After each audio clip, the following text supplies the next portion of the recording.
I'm very pleased to be here with you today. We are pleased as well. Thank you. I had so many different questions to ask for you today, and so many got answered throughout the conversation, so thank you. Yes. The first question, thank you. The first question I would like to ask, though, is what kind of holds our whole universe together? My initial response would be love, but I guess I'm looking for some validation. All right. Well, your people translate the vibrational frequency of existence itself. The closest approximation you can come to that is what you do call the feeling or experience of unconditional love. That's just how you translate it. Yes. So in a sense, yes, you could say that's what quote unquote holds everything together. But in reality, everything is simply made out of that. Do you understand? Yes. That's what everything is made out of. That frequency, that vibrational consciousness is what everything is made of. That self-awareness is what everything is made out of. Yes. So it automatically holds together because it simply is one thing. It may express itself as a multitude of things, but the fact that it is one thing, quote unquote, is what holds it together. Does that make sense? It does. Thank All right. you. I wanted to ask about dreams. Yes. I have several incredibly vivid dreams that are always in the same templates or the same locations. All right. This can be representative of many different kinds of things, but continue. Well, I was just wondering if you could help with some guidance or some clarity as to well, sometimes it can be happens. memories of visiting the idea of parallel reality selves. Sometimes it can be other things. It depends on how, quote unquote, literal or symbolic they may be. So when we are dreaming and we wake up and we remember them, should we always interpret them symbolically? You don't have to, but you can if it's fun for you. Sometimes you can gain insight to yourself by doing so. Sometimes you can gain insight to things that you might be doing when you are no longer focused in physical reality. But remember that your physical mind only has so many symbols to work with. And it can't always make sense out of things that you may be doing on another dimensional level, but it will use the best symbols that it can, which is sometimes why the dream seems to make no sense at all. Yes. You understand? Yes. And sometimes dreams can simply be you reassessing your day and reinventing your template and your blueprint for what you wish to experience next. And sometimes it can actually be some sort of symbolic memory of a real experience you had in another dimensional realm. And many things in between. You have to take them one by one and understand what they are.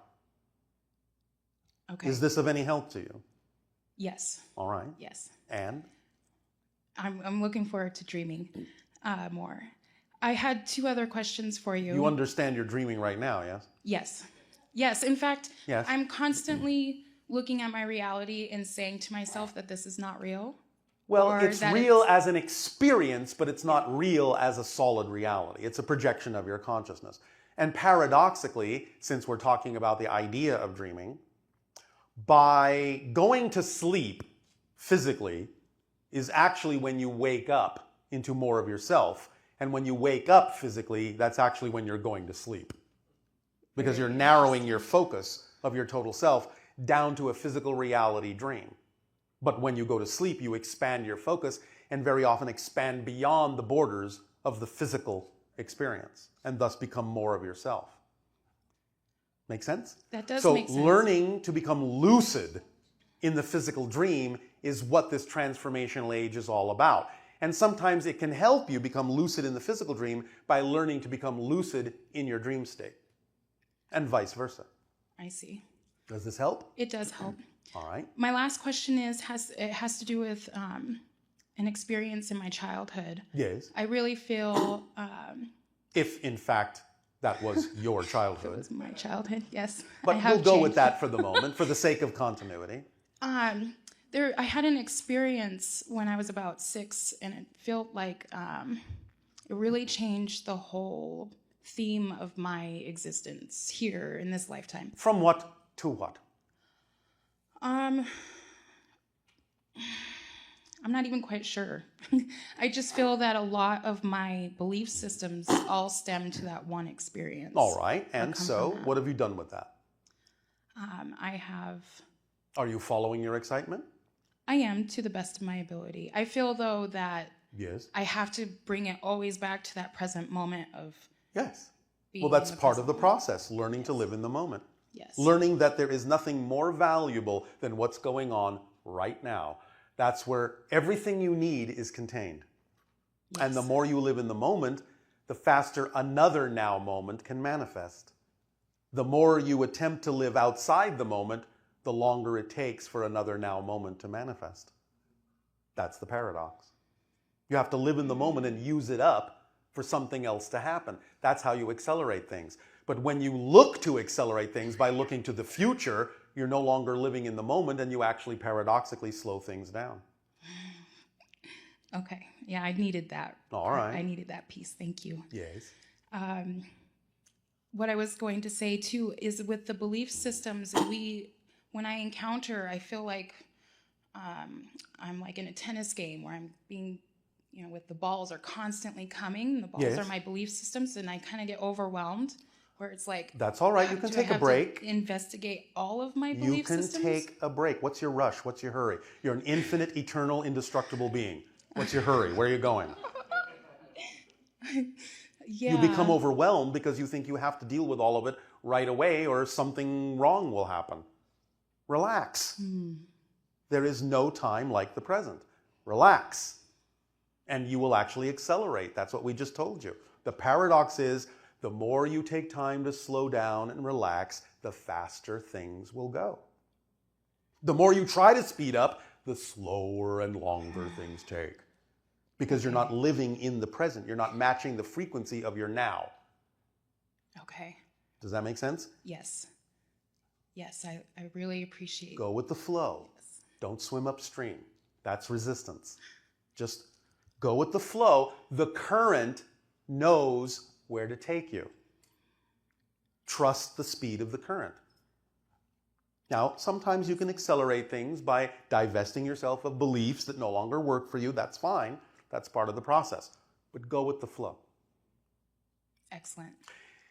Remember that if you're truly, truly living in the moment, and you understand that everything that's happening right now is the most important thing that could possibly be happening, and it deserves your attention and respect, yes, then you will never, ever, ever be impatient. Because if you're really living in the moment, you're having as much fun as you possibly can, you're as engaged and involved as you possibly can be, and therefore you don't need patience. And if you don't need patience, you're never impatient. Yes. Do you understand? I do. Does this help? It immensely. Thank you so much, Bashar. Thank you. You are welcome.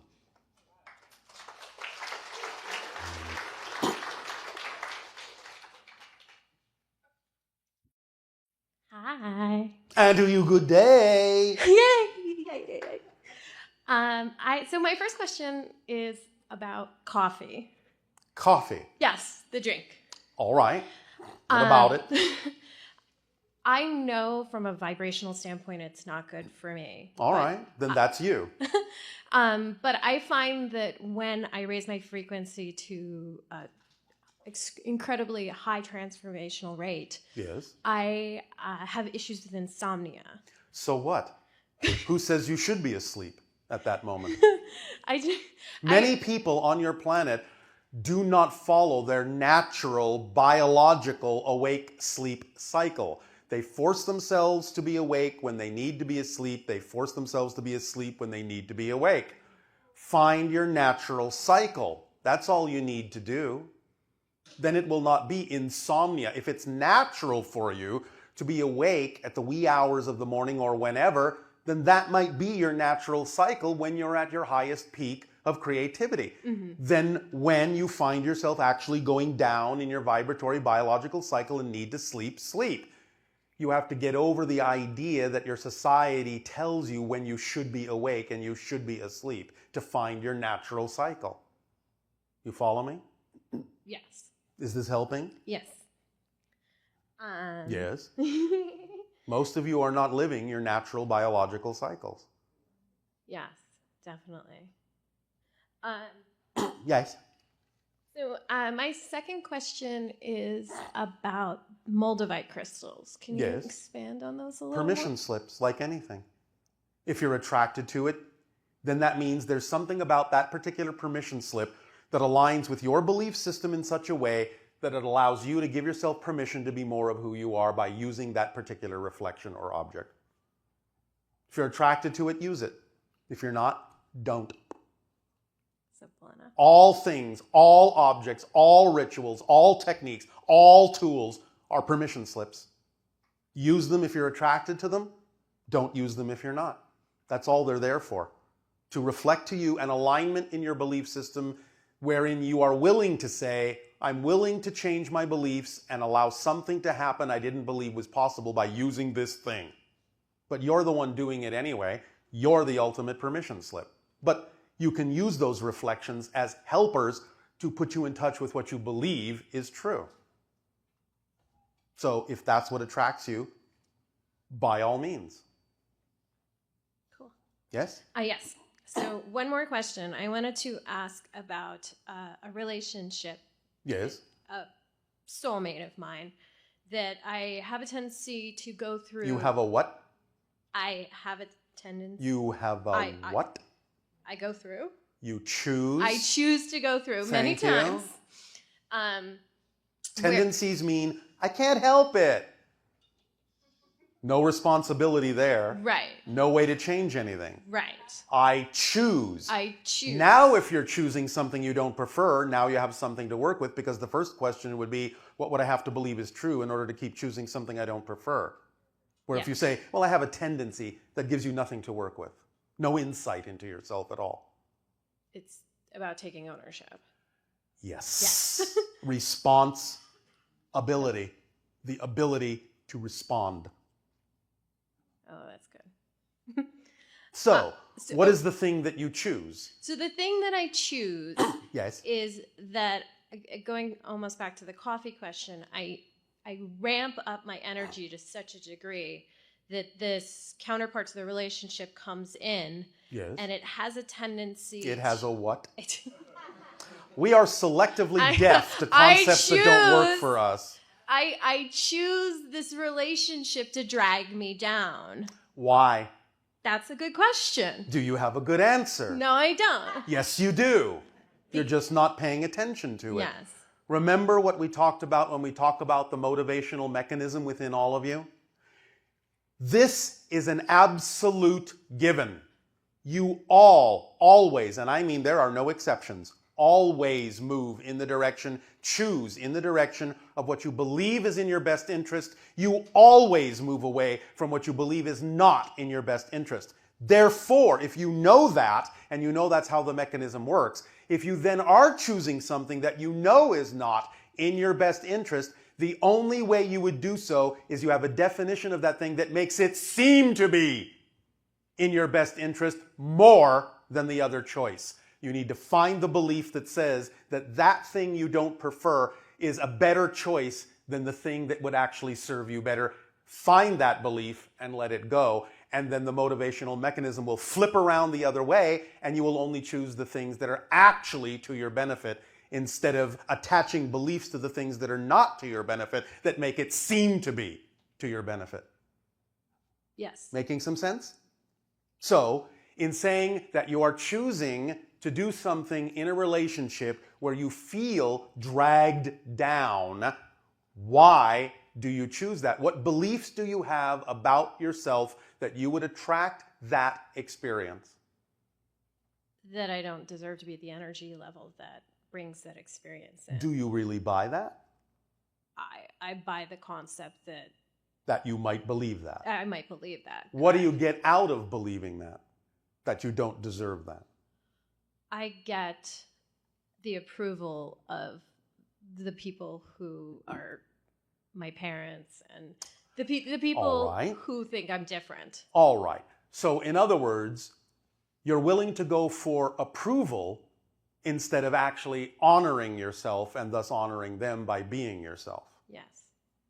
Well, there you go. There you go. You're settling for something that isn't you because you think that that's the right thing to do, because you are looking for their approval to determine who you are. Is that what you prefer? Not when you say it. This is why it's so important to identify beliefs, because you see what I said earlier, once you actually bring it out into the light and make a statement out of it consciously, Doesn't make much sense, does it? No. As soon as it's nonsensical, it's gone. Unless you have another belief that says you need to hold on to it, and then you need to find that one too and let that become nonsensical. Because all the things that are out of alignment with your true vibration don't make sense. Exactly. Thank you. You're welcome.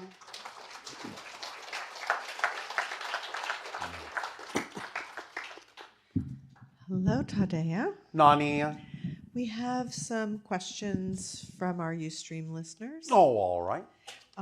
The first one is having to do with our core frequency and the idea of, does a core frequency only pertain to our physical life or all aspects? There are core frequencies all the way up the spectrum, but the one that we are obviously discussing most is the one that you experience as your signature frequency as a person in physical reality, because that's the one that needs the attention in order to be changed. So you're actually changing your core frequency? You are changing the physical core frequency to be a closer match to the total core frequency, to be more aligned with the total core frequency. And the determination of your physical core frequency has is whether to do you're your holding belief on systems. with your beliefs, yes, negative and positive. But you know how you always say that your core frequency is always attracting everything that you need, and The true core frequency, yes, but you can surround it with secondary frequencies that may still represent your personality and your overall signature vibration as a person that may be muddying the true alignment with the core frequency. I think that's interesting about the personality versus the actual core frequency of the person. But look at it as the idea of nested dolls, yes? You have a particular frequency, but you can wrap it like an onion with many different layers, and you can kind of filter it in a variety of ways. So the idea is to allow all those different things to be as clear, as transparent as they can, so the true core frequency shines through on all levels.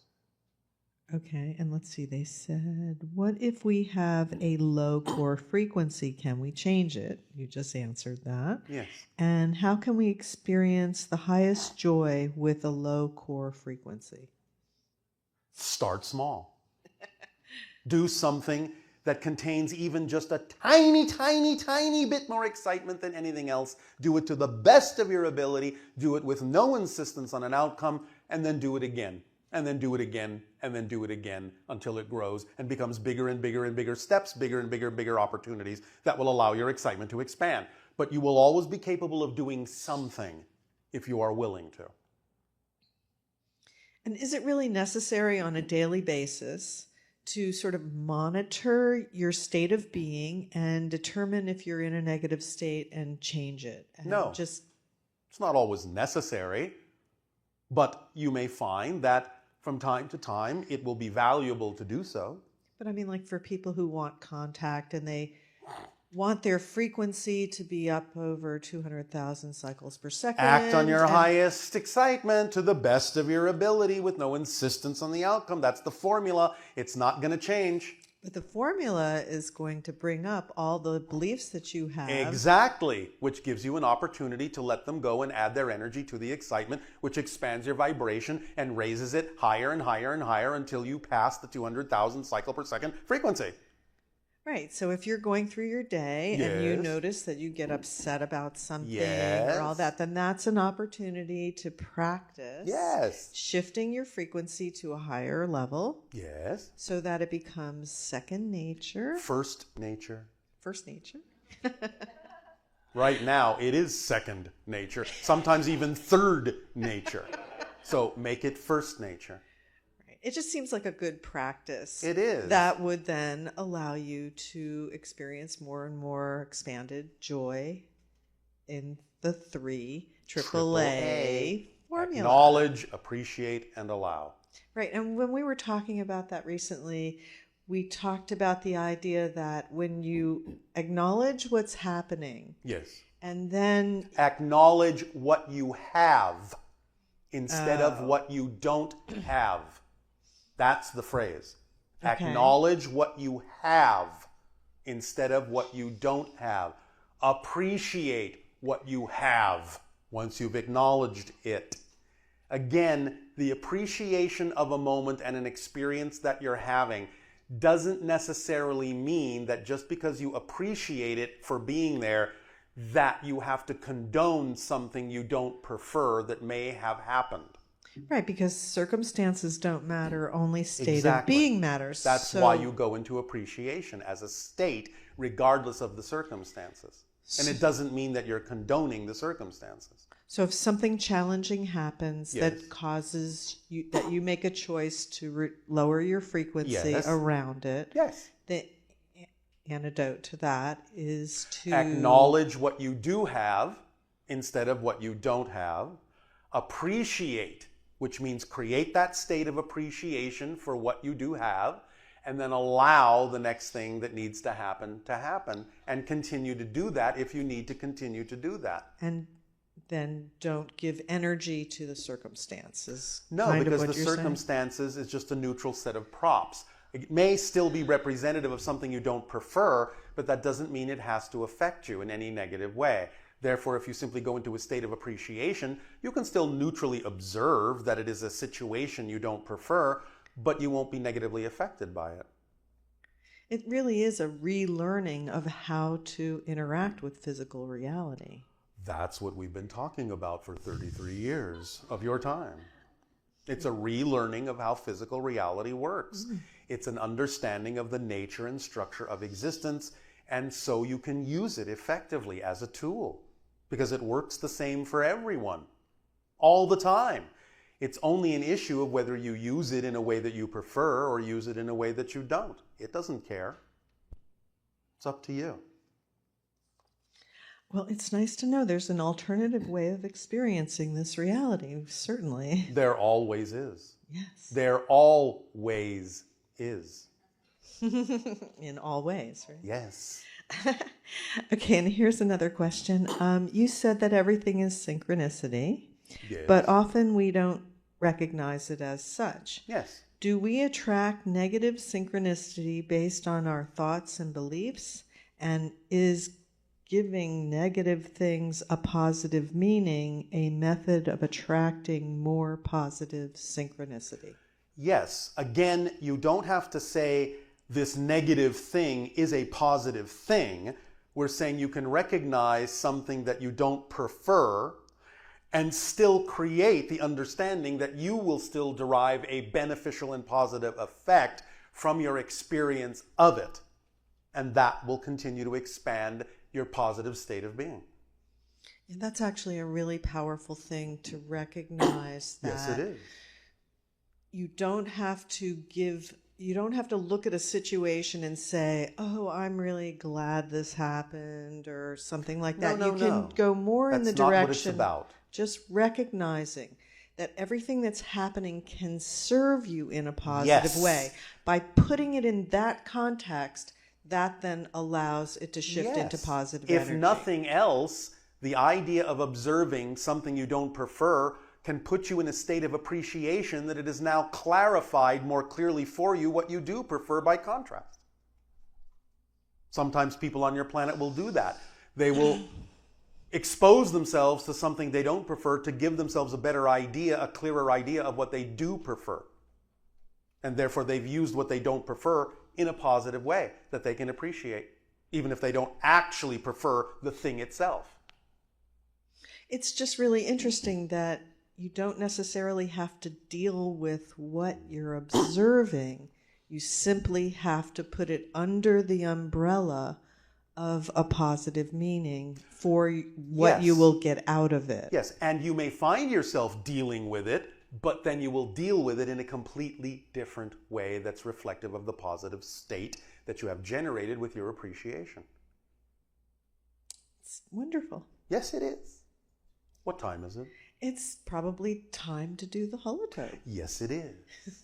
And so please take a short break. We will resume this transmission for your holotope meditation.